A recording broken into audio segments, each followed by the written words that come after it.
Dernier orateur inscrit sur l'article, M. Jean-Marc Ayrault, pour une durée ne pouvant excéder 2 minutes. Oui, merci, Monsieur le Président. Nous nous abstenons parce que nous voulons donner toute chance à la renégociation du traité que vous soutenez et qui sera signé par M. Sarkozy le 1er mars prochain. Monsieur Lequillet, au nom du MP, vous êtes exprimé. Mais après la signature, je vous rappelle qu'il y a la ratification. Et selon vous, la ratification, elle est automatique? Ou est-ce que c'est une formalité?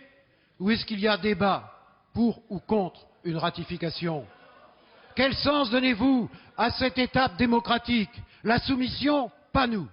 Alors, nous disons que c'est l'élection présidentielle qui est le moment privilégié pour décider, pour choisir l'orientation que nous voulons pour l'Europe.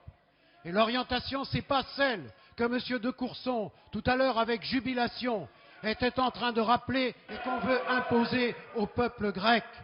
Oui, en effet, M. de Rugy, vous avez raison de dire que les dépenses militaires en Grèce sont exagérément élevées.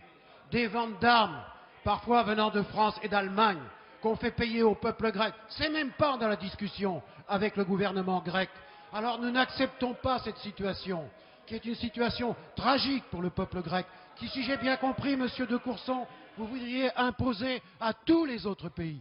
Eh bien, le choix du 22 avril et du 6 mai, c'est bien celui d'une nouvelle orientation de l'Europe. Elle est possible, car je crois qu'il faut se rappeler une chose, c'est que l'Europe est la première puissance économique et commerciale du monde, mais que si elle continue comme ça, elle sera l'homme malade de la mondialisation, et cela, nous ne l'acceptons pas. C'est pour ça qu'en nous abstenant, nous disons aux Françaises et aux Français, donnez au futur président de la République les moyens de la renégociation du traité du mois de mars pour la croissance, le progrès social, la prospérité et la solidarité.